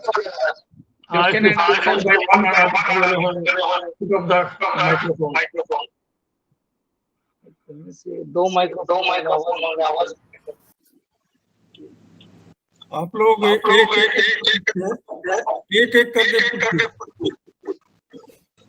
हाँ जी सर, इसमें एक क्वेश्चन है मेरा आपसे कि जो हमारे खेत में एक इशू आ रहा है मोथा घास का, और मोथा घास जो है इसको हम लोग अभी तक मैनुअल रिमूवल ही करा पाते हैं, क्योंकि इसका हम नीचे से कितने भी डिगिंग करा लें ये पूरी तरह से एलिमिनेट नहीं होता। और चूंकि हमारा ऑर्गेनिक फार्म है तो हम कोई इसमें वीडीसाइड वगैरह यूज नहीं कर पा रहे हैं, और मल्चिंग को भी हमने काफी ट्राई किया। हमने गन्ने का जो ट्रैश है उसको भी उसके ऊपर बिछा के मल्चिंग उसका भी किया, काफी ट्राई किया, पर ये मोथा खत्म नहीं हो पा रहा। क्या इसका कोई सोल्यूशन आप हमें सजेस्ट कर पाएंगे? देखिए, मोथे का ये है कि भी आप समर में डीप प्लोइंग करिए, expose that to the sun, and that way you can exhaust the carbohydrates in the tubers. ठीक है, उसके बाद में आप जो ना जो मल्च है, पॉलिथीन मल्च, उस पर आइए आप जो ना, तो summer deep ploughing and then mulch. तो ऑर्गेनिक के अंदर यही अभी आपके पास सॉल्यूशन है जो कि इसमें काफी हम लोग ट्राई कर चुके हैं, और अभी हमें इसके सारी क्रॉप्स में ही दिक्कत आ रही है। देखिए, आप ऑर्गेनिक ग्रो कर रहे हो, हमारे पास एक हर्बिसाइड भी है, क्योंकि हर्बिसाइड से तो आप नाम सुनना नहीं चाहते। ठीक है, कुछ एक हर्बिसाइड है जिनकी हाफ लाइफ ही 1 हफ्ता है। ठीक है, तो कई बार हम जो ऑर्गेनिक कॉन्सेप्ट के बारे में बात करते हैं, पौधे को न्यूट्रिएंट्स भी चाहिए होते हैं, लेकिन अगर कोई केमिकल है वो कितने टाइम तक सॉइल में रहता है। ठीक है, अगर किसी की हाफ लाइफ ही 48 आवर्स है तो क्या आप उसको ऑर्गेनिक नहीं मानोगे? सिवाय के ये हर्बिसाइड के बारे में बात नहीं करनी जो ना। ठीक है, हमारे पास समस्याएं हैं। पौधा जो नाइट्रोजन लेता है वो नाइट्रेट की फॉर्म में लेता है। पौधे को ये नहीं पता भी जो नाइट्रोजन आ रही है ये जो है यूरिया से आ रही है, या आपके FIM से आ रही है, या वर्मी कंपोस्ट से आ रही है। जब पौधे को ये नहीं पता कि भी इसका सोर्स क्या है, उसको तो उस फॉर्म में चाहिए उसको जो ना। अब आप ये कह रहे कि भी नहीं हमने ऑर्गेनिक लेना है, इसमें खाद डालना नहीं है, पौधे को भी न्यूट्रिएंट्स चाहिए, किसी भी पोजीशन में आपको उसको सर्वाइव करने के लिए प्रोवाइड करने पड़ेंगे, चाहे आपका ऑर्गेनिक सोर्स हो चाहे इनऑर्गेनिक सोर्स हो। तो जो हर्बिसाइड शॉर्ट लिव्ड हैं, इवन आपके जो कॉन्टैक्ट हर्बिसाइड हैं, they can be use for that. और जब उसका सॉइल के अंदर कोई रेजिड्यू नहीं बचता है तो आपका ऑर्गेनिक है वो उसे। और कोई सवाल? एक क्वेश्चन है सर, जैसे कि हर्बिसाइड सर यूज किया जाता है तो उसका कितने लंबे समय तक रेजिडुअल इम्पैक्ट रहता है पैडी के अंदर, अगर स्पेशली बात की जाए तो? ये देखिए, हमारे कुछ एक हर्बिसाइड हैं जो लंबे टाइम तक persist करते हैं, ठीक है। कुछ एक हर्बिसाइड हैं जो 21 दिन तक खत्म हो जाते हैं उनके जो हाफ लाइफ, ठीक है।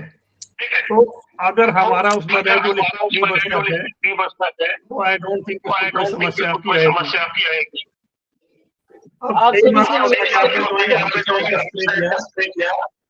आप सभी से निवेदन है कि सभी अपना मत कर ले को आ रही है, सिर्फ खाली डॉक्टर समुद्र सर सभी अपने माइक म्यूट कर ले। हाँ, तो अभी बात करते हैं हर्बिसाइड हम जो डालते हैं वो डालते हैं। राज सिंह जी अपना माइक को म्यूट कीजिए, आपकी आवाज से जी बोलिए समुद्र सर। हाँ, या तो हम सोइंग टाइम पे डालते हैं या with in 45 days of the crop, जो क्रॉप आपकी कम से कम 150 दिन की होती है, और उसका क्रॉप की मैच्योरिटी तक कोई रेजिड्यू नहीं बचता हमारा। हम डबल डोज डाल के भी देख चुके हैं भी कुछ में रेजिड्यू आता है सॉइल में, स्ट्रो में, ग्रेन में। अगर वो आता है तो उस हर्बिसाइड को हम रिकमेंड नहीं करते हो, ठीक है। जो हमारे इंसेक्टिसाइड्स हैं उनका मैकेनिज्म और हर्बिसाइड का मैकेनिज्म डिफरेंट है। हर्बिसाइड उसी कंडीशन में काम करते हैं जहां पर्टिकुलर एंजाइम्स होते हैं, और वो एंजाइम स्पेसिफिक टू प्लांट्स होते हैं। आर्मी के अंदर वो एंजाइम नहीं होते, तो दे डोंट हार्म अस। इसका मतलब ये नहीं कि वी स्टार्ट ड्रिंकिंग हर्बिसाइड, लेकिन क्योंकि ये अर्ली स्टेज में हम अप्लाई करते हैं, इंसेक्टिसाइड या फंगिसाइड हम लेट स्टेज में अप्लाई करते हैं और उनका रेजिडुअल इफेक्ट हमारा बचता है। इंसेक्ट का जो मैकेनिज्म है इंसेक्टिसाइड का, वो सेम ही काम करेगा ह्यूमंस के अंदर भी और इंसेक्ट के अंदर भी। So they are more harmful to us. और उसी के कारण कई बार हमारी चाहे कंसाइनमेंट आपकी चाहे ग्रेप्स की हो या आपकी जो है ना धान की हो, राइस की, वो हमारी रिजेक्ट हो जाती है कई बार मार से जो ना। जी सर, मैं चाहता हूँ कि जिन जिन के प्रश्न एक एक करके हैंड रेज करें, हम यहाँ से एक एक का नाम बोलेंगे, वो अनम्यूट करके क्वेश्चन पूछे ताकि एकदम से वो इको ना हो। तो जिन जिन के प्रश्न अपने हैंड रेज कीजिए, हम यहाँ से आपको नाम लेंगे, तो आप अपने क्वेश्चन डॉक्टर समुद्र सर से पूछ सकते हैं, वीड्स से रिलेटेड जो भी आपके खरपतवार संबंधी प्रश्न। अगर किसी का कोई प्रश्न है तो हैंड रेज कीजिए। जी राज सिंह जी पूछिए, अनम्यूट करके। किसी भी फसल के अंदर स्पेशली फॉर अगर पैडी की बात करें, या तो इसके अंदर मिनिमम जैसे कि ईटी लेवल कोई इंसेक्ट्स के लिए होता है, तो अपने वीड्स के लिए ईटी लेवल कितना होना चाहिए भी? अगर इतना खरपतवार खेत में रहेगा तो वो फसल को नुकसान नहीं करेगा, थोड़ा सा अगर आइडिया हो जी। ये बात तो मेरी वाइफ भी कहती है कि कोई बता रहा है, ठीक है सर, समझ क्या सर? हाँ, तो ईटी लेवल है वो हमारा वीड्स के अंदर इतना इफेक्टिव नहीं है, क्योंकि अगर मान लो आपका 60 का एक पौधा है तो वो भी इतना फैल जाएगा कि जो है ना वो 50 या 100 के बराबर हो जाता है जो, ठीक है। तो अगर हम सीधी बिजाई करते हैं वहां धान के अंदर, तो हमारे घास की काफी समस्या है। तो या तो उसको मैकेनिकली आपको रिमूव करना पड़ेगा, या आप पानी खड़ा करके भी जो उसमें खत्म कर सकते हो, ठीक है। काफी सारे हमारे घास हैं जो पानी में नहीं सरवाइव करते। तो मैं ये नहीं कहता भी आप पडलिंग करो, पडलिंग का हमें लॉस है, पानी की वेस्टेज ज्यादा है, सॉइल सिकनेस वहां पे आती है और उसके पोर्स बंद हो जाते हैं सॉइल के, ठीक है। अगर आप सीधी बिजाई करते हो, आपका बीज भी कम लगेगा, आपका टाइम भी बचेगा, और वो जो लेबर है ट्रांसप्लांटिंग की वो बचेगी, और 1/3 पानी जो आप ट्रांसप्लांटिंग में यूज करते हो वो बच जाता है। तो उसमें आप क्या कर सकते हो कि एक बार पानी खड़ा कर दो जहां वीड की आपको जिस टाइम इमरजेंसी होती है, and you can check 80% of the weeds from that. Okay, thank you so much. और किसी का कोई प्रश्न है तो वो हैंड रेज कर सकते हैं। जय श्री आनंद एक किसी के नाम से शो हो रहा है, आप अनम्यूट कीजिए सर, अनम्यूट कीजिए, आपका माइक ओपन कीजिए। जय श्री आनंद जी, माइक आपका ओपन सर। जी जी सर, नमस्कार सर। किस समय पर कौन सा खरपतवार ज्यादा रहता है, ऐसी कोई गाइडलाइन या कोई गाइड बुक हिंदी में उपलब्ध हो सकती है सर? और वर्तमान समय में रसायन मुक्त खेती का अपना जो प्रयोग है उसको अपने को लागू करना है जन स्वास्थ्य के लिए और पर्यावरण के लिए। हाँ, तो उसके लिए बताओ आप कहाँ से हो, पहले ये बताओ आप कहाँ से हो? सर नमस्कार, मैं शाजापुर मध्य प्रदेश से सर। जी अच्छा, चलो बहुत खुशी है। हाँ, बेसिकली क्या है कि जैसे मैंने अभी प्रेजेंटर में देखा था कि जमीन के हिसाब से अलग अलग जमीन में अलग अलग तरह के घास डोमिनेट करते हैं जी। देखिए, ये कहते हैं कि भी धरती माँ है और माँ कभी भी बैरन नहीं होती है। बिल्कुल बिल्कुल सर। ठीक है, उसमें कुछ ना कुछ हो गया, अगर नहीं हो गया तो इसका मतलब वो धरती नहीं है, हमारी फसल नहीं देगी वो। हाँ जी, वो अपने पोषण के लिए है। तो जमीन के हिसाब से, उसकी फर्टिलिटी के हिसाब से, उसके जो है ना पानी के हिसाब से हमारे वीड्स का अकरेंस बदलता रहता है। हाँ ठीक है जी। उसमें सर अपने को यांत्रिक विधियां ही अपने को उपयोग करना पड़ेगी। भोपाल में एक सेंटर है, वो यांत्रिक विधियों पर ही काम करता है। ठीक है, उसका एड्रेस मैं नीरज को दे दूंगा, वो सर्कुलेट कर देंगे आपको जो है। हाँ सर, इसमें क्या कि हाँ बारीक बीज का जो बुआई का जो अपनी मशीनें हैं वो भी व्यवस्थित नहीं होने से अपना यंत्रीकरण को उसमें जो सफलता से जो प्रयोग अपना होना चाहिए वो नहीं हो पाता है, तो ब्रॉडकास्टिंग पे जाना पड़ता है, तो उसमें वीड अपना ज्यादा बढ़ जाता है। देखिए जैसे आपको मैं बताऊं, अमेरिका वालों ने मेरे से जो खुरपी और दांतें मंगवाई थी जो ना। जी जी जी जी जी हाँ, बिल्कुल सही है, बिल्कुल सही है साहब जी, प्रामाणिक है। अब हो क्या रहा है कि हम यूरोप की तरफ बढ़ रहे हैं, यूरोप हमारी तरफ बढ़ रहे हैं। वो चाहते हैं जो भी खाना खाया जाए इसमें कम से कम केमिकल हो। हमारे हम गोलियां लेते हैं तो हमारा 10 का पैक आता था, वहाँ 100 से 250 ग्राम की पैकिंग आती है गोलियों की। अच्छा अच्छा अच्छा। और मान लो आप जैसा कोई आदमी अमेरिका चला जाए और कोई ये कहते मैं दवाई नहीं खाता, तो वो सोचते हैं पता नहीं कौन से ग्रह से आया है ये जो ना। सर ये आप लोगों का मार्गदर्शन और समय पे बड़े बुजुर्गों ने जो अनमोल धरोहर अपने को दे रखी है, इसको आगे बढ़ाना है अपने को। तो इसलिए ये है कि भी मैं ये नहीं कह रहा कि भी आप हर्बिसाइड पर जाइए, लेकिन कई अवस्थाओं में हर्बिसाइड की भी जरूरत पड़ जाती है हमें। और जब तक हमारे पास दूसरे साधन नहीं आ जाए, हम ये ना कहें कि भी हाँ बिल्कुल ना कर दें, क्योंकि हमें पैदावार तो बढ़ानी ही बढ़ानी है जो ना। हाँ सर, वो हर्बिसाइड में जो शरीर को इफेक्ट नहीं करे, अगर ऐसे उपयोग में आते हो उस पे आप गाइड करिएगा। बिल्कुल, तो वो फसल के हिसाब से है हमारे भी, कौन सी फसल आप ले रहे हो, कौन सा उसमें घास आता है, उसी के हिसाब से हम बता पाएंगे जो ना। हाँ सर, और ये फसलों में विशेष तौर पे अपने को ध्यान रखना है। ये साइंटिस्ट बैठी है अनु, ये भी हिसाब से पढ़ी लिखी हैं, और ये जो है ना आपके एमपी में इतना अच्छा काम कर रही हैं। ठीक है जी, काम रचते हैं जी। तो ये है कि भी अब अगर मैं कहूँ कि नीरज ने जो है कितना जो है बदलाव शुरू किया है, काफी तारीफ है। उन्होंने इतने लोगों को इन्होंने इकट्ठा किया है।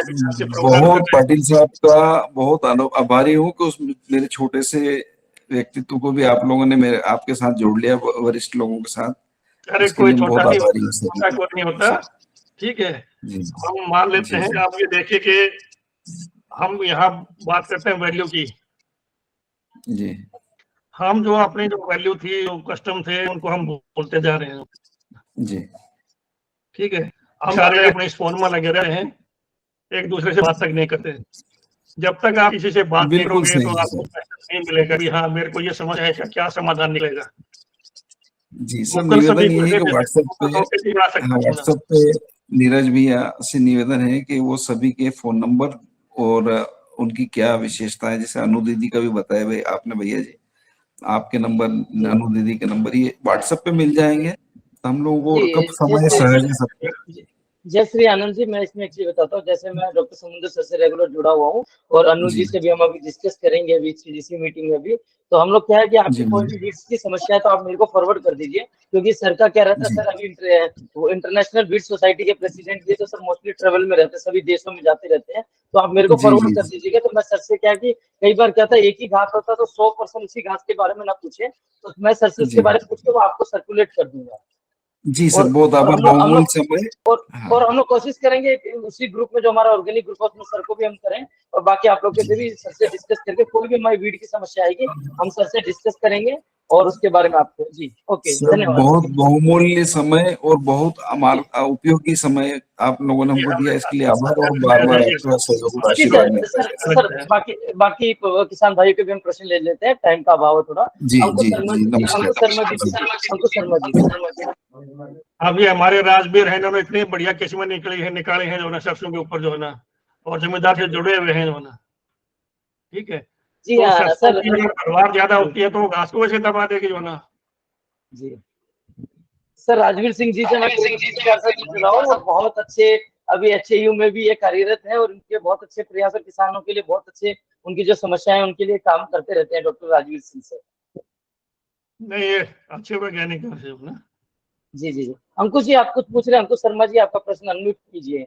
अंकुश शर्मा जी। अंकुश जी, हाँ अंकुश शर्मा जी आप अपने आप को अनम्यूट करके प्रश्न पूछिए आपका। अंकुश शर्मा, माइक बंद है आपका। अंकुश जी माइक बंद है आपका। यहाँ पे सुखेती FPO आप अनम्यूट कीजिए अपना माइक। आपका माइक जी कुछ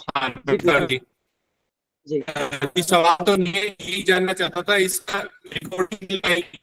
हाँ, रिकॉर्डिंग आपका जी सर, रिकॉर्डिंग हरित प्रदेश एग्रो फाउंडेशन के पेज पे हमारी जो भी मीटिंग होती है वहाँ पे रिकॉर्डिंग 1-2 दिन के अंदर अंदर ही अपलोड हो जाएगी आपको, ठीक है सर? मैं जी पूछिए।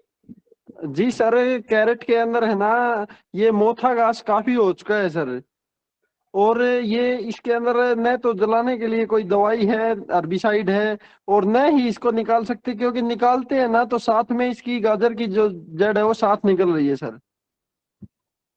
आप कहाँ से बोल रही है साथ में बताइएगा। मैं हरियाणा भिवानी से बोल रहा हूँ सर। भिवानी में कौन सा गाँव है? भिवानी कुड़ल गाँव, आपके साथ जो मीटिंग की थी लोहानी में। हाँ अच्छा अच्छा। तो देखिए, गाजर के अंदर है हमारी समस्या अभी फिलहाल है, उसके लिए हमारे पास कोई हर्बिसाइड नहीं है, ठीक है। तो मैं क्षमा चाहूंगा, क्योंकि जो भी देखिए अभी जो समस्या हमारी जो बढ़ रही है ना, वो बढ़ रही है मोथे की तरफ जो ना, और मोथा ज्यादा वहां आता है जहाँ जमीनें हमारी कमजोर होती हैं। जी सर, ठीक है।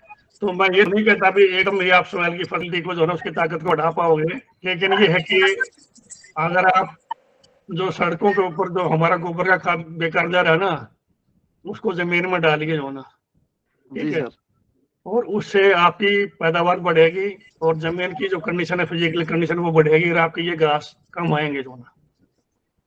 सर एक आपने बहुत अच्छा प्रश्न मार्गदर्शन दिया था, फसल चक्र को अपनाना पड़ेगा और हम लोग फसल चक्र नहीं अपना पा रहे हैं, ये हमारी कमजोरी है। हाँ, ये समस्या हमारी ये है कि भी जमींदार चाहता है कि मेरे को सबसे फालतू पैसा फसल में मिले, वही मैं लूंगा ना।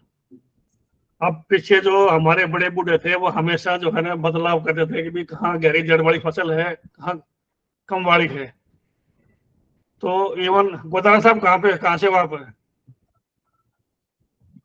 राय सिंह जी? जी सर, मैं श्री गंगानगर राजस्थान से हूँ जी। श्री तो गंगानगर हम जो कपास लगाते हैं ना, बिल्कुल जी।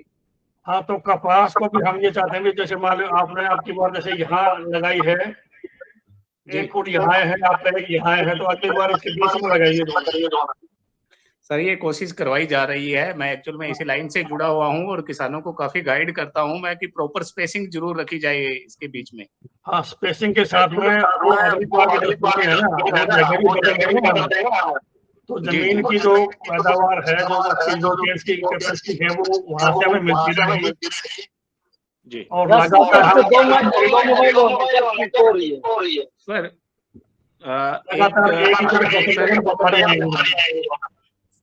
सर सर एक काम कीजिएगा, हमारे गंगानगर एरिया के अंदर कोई प्रोग्राम कीजिएगा सर। काफी एडवांस किसान है उस एरिया में और काफी प्रोग्रेसिव है और वो काफी इंटरेस्टेड भी है ऐसी चीजों के लिए कि अगर उनको सही तरीके से गाइड किया जाए तो वो जरूर इस बात को रिक्वेस्ट करेंगे। अगर हम फाउंडेशन की तरफ से कुछ कराएंगे किसी दिन, बिल्कुल सर। ठीक है, मेरी वाइफ भी गोदाम में है तो हम आ जाएंगे आपके पास। और सर अगर पॉसिबल हो पाए तो ना एक व्हाट्सएप ग्रुप क्रिएट कर लीजिए, तो उसमें सर इनको और ऐड कर लेंगे सर जो कुछ आपका माइक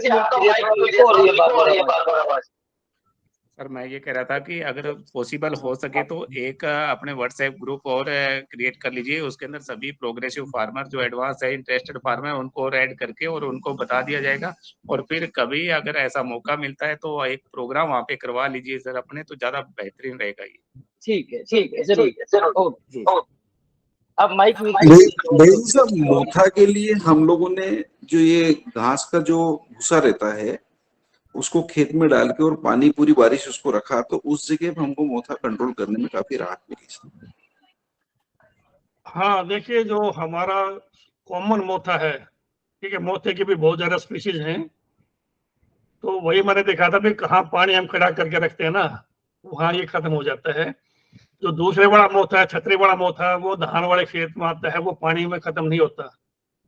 ये जो कॉमन है साइप्रस रोटंडस बोलते हैं हम, ये आपके हल्की जमीनों के लिए है, वहां अगर पानी खड़ा करेंगे तो मर जाएगा उसे।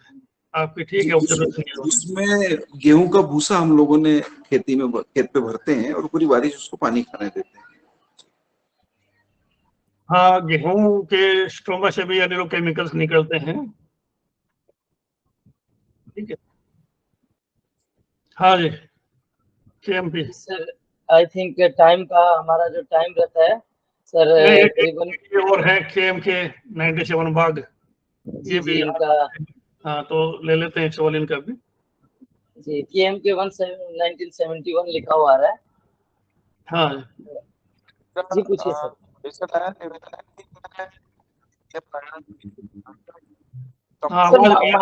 मोबाइल थोड़ा पास रखिए, माइक आवाज नहीं आ रही आपकी। सर मेरा निवेदन था कि मैंने ये पाया कि FYM या कंपोस्ट खाद को ज्यादा यूज करने के खरपतवार उगता है। मैंने पिछले 2 सालों से इसको खरीद में गुआर ज्यादा से ज्यादा बोने की वो करी, तो उसमें खाद की कम जरूरत पड़ी। और रबी में चना और मेथी, दाना मेथी जो होती है, उसको क्रॉप रोटेशन में ज्यादा अडोप्ट किया, तो गोबर की खाद की कम जरूरत पड़ी, मैंगनी की खाद की कम जरूरत पड़ी और घास कम उग रहा है। देखिए ये यही चीज जो हम कह रहे हैं ना कि जो भी दूसरा फसलें हैं वो जमीन की हवा से नाइट्रोजन लेके जमा करती हैं आपके जमीन में। उसका जो मेरा नया जो एक्सपेरिमेंट अभी पिछले साल जो आपकी गोबर की खाद वाली बात है, अगर वो अच्छी तरह गली सड़ी नहीं है तो उसके अंदर घास के बीज भी होंगे और वो ज्यादा उगेंगे आपके। और जब तक वो खाद गल नहीं जाती वो जमीन से खाद लेगी और आपकी फसल को भी नुकसान करेगी।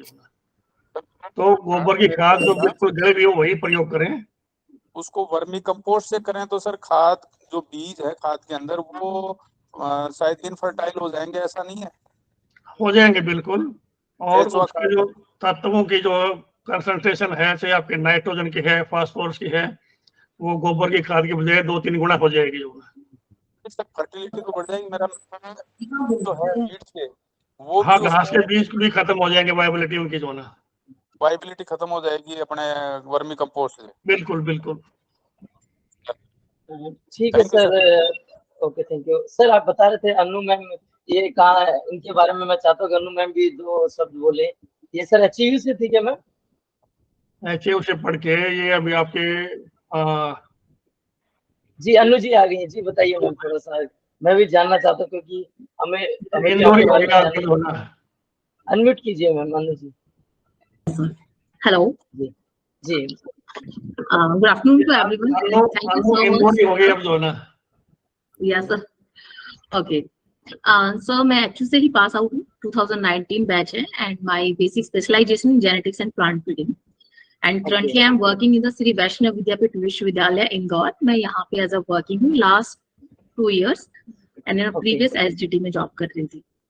एंड इन प्रीवियस जो मैंने कॉन्फ्रेंस कराई थी तो डॉक्टर समुंदर सिंह सर वहाँ पे आए थे, तो I have the inspiration for me.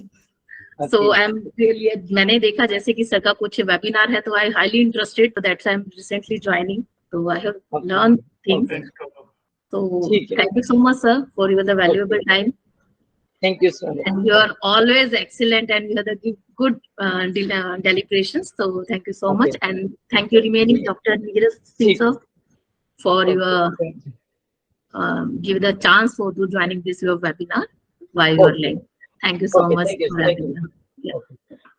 समुद्र सर, मैं चाहता हूँ कि हमारा टाइम 11:30 से 12:30 बजे तक का हमारा टाइम रहता है, और क्योंकि कल संडे वाली सीरीज का जो हमारा पोस्ट हार्वेस्ट है वो कल की बजाय आज ही 3 बजे है, तो हम इसको कंक्लूड की तरफ चलते हैं। तो मैं चाहता हूँ सर, आज की जो आपने इतनी अच्छी जानकारी हमारे किसान बंधुओं को दी, और जो हमारे कुछ यंग रिसर्चर भी जुड़े हुए थे उनके साथ साझा की वीड्स को लेके, ये हमारे जो प्रगतिशील किसान है इसको बहुत अच्छी जानकारी को अपने खेतों पे अपनाएंगे। और मैं चाहता हूं कि आज की जो मीटिंग है इसमें वोट ऑफ थैंक्स, और जो 2 शब्द है डॉक्टर आर्य राम सर अपने सर शब्दों से सर धन्यवाद करें सर डॉक्टर समुद्र सिंह। Thank you Neeraj ji. तो हमें लगता है कि जो ये आज की सीरीज में जितने लोग जुड़े थे उनको बहुत अच्छी जानकारी मिली जिनको डॉक्टर साहब ने दिया। चूंकि हमारा ग्रुप है इसमें ज़्यादातर किसान हैं, इसलिए ये वार्ता जो है ज़्यादा टेक्निकल थी। डॉक्टर साहब ने उसको सही किसानों भाषा में उसको प्रयोग किया। मैं स्लाइड दे रहा था, it was highly technical and research oriented. Doctor साहब ने बहुत अच्छे से किसानों को बताया कि कैसे खरपतवार प्रबंधन किया जाए। इसी तरह हम लोग भविष्य में तरह तरह के अन्य विशेषज्ञों को भी इस वार्ता में जोड़ेंगे। मैं खास तौर से प्रोफेसर समुंदर सिंह को धन्यवाद देता हूं कि आज की वार्ता बहुत अच्छी रही। किसानों ने बहुत अच्छा इंटरेस्ट लिया इसमें और क्वेश्चन भी पूछे। और नीरज जी को भी धन्यवाद देता हूं कि ये हर वार्ता में कोई न कोई ढूंढ के लाते हैं। जैसा हम लोग बातचीत कर रहे थे कि वीड मैनेजमेंट पे कौन बोलेगा, तो उन्होंने कहा आप ही बोलिए। फिर इनके दिमाग में आया कि प्रोफेसर समुंदर सिंह हैं इंटरनेशनल साइंटिस्ट, तो उनसे ये वार्ता करवाई जाएगी। तो हम लोग जनरली ये देखते हैं कि जब भी कोई टॉक होती है, सबसे ज्यादा जो सवाल होता है, क्वेश्चन होता है, जिस सब्जेक्ट पे होता है उसी सब्जेक्ट का हम लोग रिसोर्स पर्सन ढूंढते हैं और किसानों को उसका लाभ मिले, पूरी कोशिश रहती है। इन्हीं चंद शब्दों के साथ मैं आप सब लोगों को धन्यवाद देता हूँ। बहुत बहुत धन्यवाद। बहुत धन्यवाद सर। सुपर फास्फेट से बीज बहुत आते हैं खेतों में, जिन खेतों में ये सुपर फास्फेट बोलते हैं हमारे यहाँ, उससे उस पर टेस्टिंग का सिस्टम नहीं है गवर्नमेंट की तरफ से, क्वालिटी कंट्रोल नहीं है सब, तो वो मिट्टी कहाँ से आती है?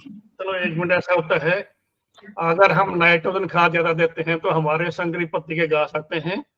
अगर हम फास्फोरस वाली खाद ज्यादा देते हैं तो हमारे चौड़ी पत्ती वाले घास आते हैं। ठीक है, तो ये नहीं कि BSSP से ज्यादा आते हैं, घास आते हैं। कौन सी आपने खाद ज्यादा डाली है उसके हिसाब से उनकी अलग अलग जो है वो चॉइस होती है, तो ये फर्क है जो ना। जी सर, मैं चाहता हूँ कि सर अभी हम इस मीटिंग को क्लोज करने से पहले डॉक्टर राजवीर सिंह सर जुड़े हैं, तो अनम्यूट करके सर 2 शब्द शेयर करें। और बाकी आप मस्टर्ड में भी बहुत अच्छा काम कर रहे हैं और अभी मस्टर्ड का सीजन भी आएगा, तो राजवीर सिंह सर 2 शब्द बोलना चाहिए आज की मीटिंग के लिए। सर अनम्यूट कीजिए। सभी को नमस्कार। मेरा नाम डॉक्टर राजवीर और मैं HAV में कार्यरत हूँ, सरसों विभाग में। तो हमारे वहाँ पे अभी 725 जो नई वैरायटी हैं 2018 में आई थी, उसकी पैदावार 11 से 12 क्विंटल प्रति एकड़ है।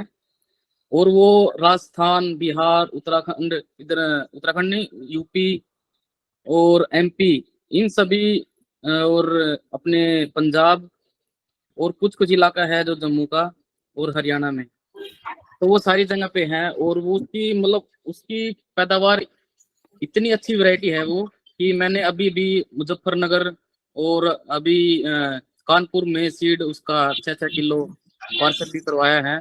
तो डिमांड बहुत ज्यादा है। और उसके बाद अभी पिछले साल ही 2 नई वैरायटी आई हैं, आरत 1424, आरत 1706, और अभी किसान मेला भी है 8, 9 और 10 अक्टूबर को। तो आप सभी से आग्रह है कि हरियाणा कृषि विश्वविद्यालय में जो 8, 9, 10 अक्टूबर को किसान मेला लगेगा उसमें सभी का बीज अवेलेबल होगा। और बस आपसे जुड़े रहेंगे। और डॉक्टर समुंदर सिंह का धन्यवाद जो उन्होंने इतना अच्छे से हमें समझाया। सर आपका नंबर शेयर करना, हम वहाँ मेले में आएंगे तब आपसे मिल लेंगे। मैं अंकुश बोल रहा हूँ भिवानी हरियाणा से। बिल्कुल बिल्कुल जी, आप शेयर कर देंगे नंबर और आप संपर्क कर लेना जी। मैं कमेंट में मेरा नंबर लिख दे रहा हूँ, आप मेरे को मैसेज कर दीजिए, मैं सबके नंबर आपको दे दूंगा जी, जिसके आपको। जी जी जी बिल्कुल। राजबरी ये बताइए इनका वैरायटीज का बीज कितना आपके पास उपलब्ध है और कितना बीज मिल सकता है? देखिए जी, आरत 725 है वैरायटी जो उसका बीज मिल रहा है अभी डायरेक्टर फार्म में और आरत 725 का, और 1424 का बीज और 1706 जो नई वैरायटी है आरत 1706 उनका बीज कम है। अगले साल से ज्यादा मिल जाएगा। अब जो आएगा जो फर्स्ट कम फर्स्ट बेसिस पे है, तो जो आएगा पहले पाएगा। हमारे पास कम है क्योंकि हमारा ब्रीडिंग का काम है, लेकिन जो भी अवेलेबल होगा, जो भी नीडी होगा, हम उसको 100-200 ग्राम पक्का देंगे नई वैरायटी का बीज। इसमें राजबीर काफी यूज करें लोग बाग, आपकी वैरायटी पायनियर के कंपैरिजन में कहाँ स्टैंड करती है? जो 725 है ना सर, मैंने जो कैलकुलेट किया था एरिया भी सर, डॉक्टर रामतार हैं जो हमारे ब्रीडर हैं, जो इसके मेन वैज्ञानिक हैं, तो जब उन्होंने इसका सभी जो सरकारी गवर्नमेंट संस्थाएं हैं उनसे कल डाटा कलेक्ट किया, तो आरत 725 का बीज आ रहा था 30 से 40% एरिया जो उनके हिसाब से है। वो अभी मेले में उसका एक मतलब फोटो लगाएंगे भी हम, कितना एरिया कहाँ कवर हो रहा है, कितना बीज उनका प्रोडक्शन हो रहा है, मतलब प्रोड्यूस किया उन्होंने और कितना बीज उन्होंने बेच दिया है। जी सर।